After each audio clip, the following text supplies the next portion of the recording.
വീണ്ടും വരുന്നവനായ യേശുക്രിസ്തുവിൻ്റെ നാമത്തിൽ സ്നേഹവന്ദനം. താൽക്കാലികമായ ലൗകിക ജീവിതത്തിനിടയിൽ ദൈവത്തിൻ്റെ മാറ്റമില്ലാത്ത വചനവുമായി വീണ്ടും ഒരു നോമ്പ് നാളുകളിലൂടെ കടന്നു പോകുവാൻ ദൈവം നമ്മെ ഒരുക്കിയ വലിയ കൃപയോർത്ത് ദൈവത്തിന് സ്തുതി സ്തോത്രങ്ങൾ അർപ്പിക്കുന്നു. ഇന്ന് നോമ്പിൻ്റെ 26-ാം ദിനം. ക്രൈസ്തവരായ നാം നോമ്പാചരണത്തിലൂടെ ക്രൂശിലേക്കുള്ള യാത്രയിലാണ്.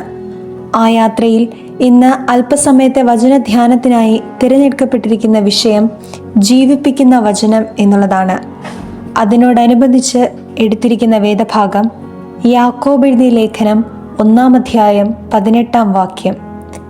നാം അവൻ്റെ സൃഷ്ടികളിൽ ഒരുവിധം ഹേതുവാകേണ്ടതിന് അവൻ തൻ്റെ ഇഷ്ടം ഹേതുവായി സത്യത്തിൻ്റെ വചനത്താൽ നമ്മെ ജനിപ്പിച്ചിരിക്കുന്നു. നോമ്പിൻ്റെ ദിനങ്ങളിലൂടെ കടന്നു പോകുന്ന നാം വചനത്തിൻ്റെ ആഴവും മൂല്യവും മനസ്സിലാക്കണം. കൂരിരുൾ താഴ്വരയിൽ കൂടെ നടന്നാലും ഒരനർത്ഥവും വരുത്താത്ത വചനത്തിൽ നാം അടിയുറച്ച് വിശ്വസിക്കുക. വചനം എന്നത് കേവലം വാക്കുകൾ കൂടിച്ചേർന്ന വാചകങ്ങളല്ല, മറിച്ച് വീണ്ടും വരുന്നവനായ ഉന്നതനായ ദൈവത്തിൻ്റെ പ്രതിരൂപമാണ്. സൃഷ്ടിയുടെ ഉറവിടവും ദൈവത്തിൻ്റെ ഇച്ഛയാണെന്നും അത് വചനത്തോട് ചേർന്നിരിക്കുന്നുവെന്നും കുറെ വാക്യം നമ്മെ പഠിപ്പിക്കുന്നു. ദൈവത്തിൻ്റെ കൃപയും അനുഗ്രഹവും മനുഷ്യരിൽ പുതിയ ജീവിതത്തിൻ്റെ സൃഷ്ടിയിൽ എത്ര പ്രധാനമാണെന്ന് ഈ വാക്യം നമ്മെ ഓർമ്മപ്പെടുത്തുന്നു. മനുഷ്യൻ്റെ രക്ഷയ്ക്ക് വേണ്ടിയാണ് ദൈവം വചനത്തിൽ ദൈവത്തിൻ്റെ ഇച്ഛയിൽ നമ്മെ സൃഷ്ടിച്ചത്. പുതിയ ജനനം എന്നത് ആത്മീയ പുതുക്കലിനെയും ദൈവത്തോടുള്ള അടുത്ത ബന്ധത്തിനെയും സൂചിപ്പിക്കുന്നു. ദൈവവചനം വിശ്വാസികൾക്ക് അവരുടെ ജീവിതത്തിൽ ദൈവത്തിൻ്റെ ഇച്ഛ അനുസരിച്ച് ജീവിക്കുവാനുള്ള പ്രേരണ നൽകുന്നു.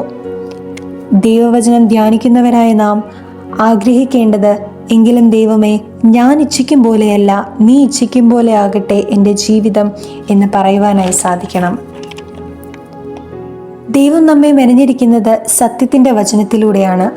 അതുകൊണ്ട് തന്നെ നമ്മുടെ ആധ്യാത്മിക ജീവിതത്തിൽ വചനത്തിന് നാം ഏറെ പ്രാധാന്യം കൊടുക്കേണ്ടതുണ്ട്. ദൈവവചനം ജീവിപ്പിക്കുന്ന ശക്തിയാണ്. ദുഃഖിതന് ആശ്വാസമായും തളർന്നവന് പ്രചോദനമായും രോഗിക്ക് വിടുതലായും സ്വാർത്ഥന് നിസ്വാർത്ഥതയുടെ വഴികൾ പറഞ്ഞു കൊടുക്കുന്നതിനും ദൈവവചനം മുഖാന്തരമാകുന്നു. ലൗകിക ജീവിതം മെച്ചപ്പെടുത്തുന്നതിന് വിദ്യാഭ്യാസവും സമ്പത്തും ഉയർത്തുന്നതിലൂടെയാണ് എന്ന് ധരിച്ചു വച്ചിരിക്കുന്ന നാം ഒന്നോർക്കുക.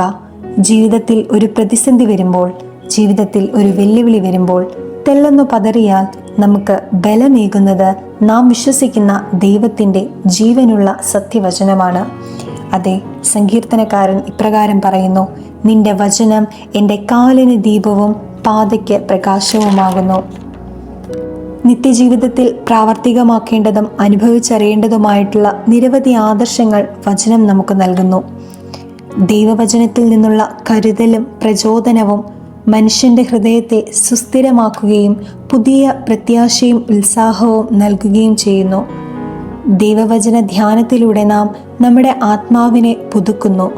അനുദിനം നമ്മെ ജീവിപ്പിക്കുവാൻ കഴിവുള്ളതാണ് ദൈവവചനം.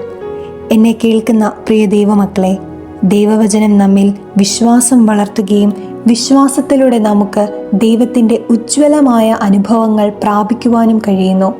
ദൈവവചനം വിശ്വാസികൾക്ക് മികച്ച ഒരു മാർഗദർശനമായി മാറുന്നു.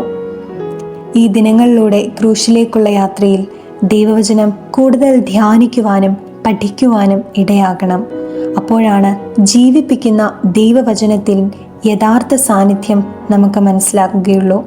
അപ്രകാരം ജീവിപ്പാൻ ദൈവം നമ്മെ ഓരോരുത്തരെയും ഇടയാകട്ടെ എന്ന് ആത്മാർത്ഥമായി പ്രാർത്ഥിച്ചുകൊണ്ടും ആശംസിച്ചുകൊണ്ടും ഞാൻ നിർത്തുന്നു.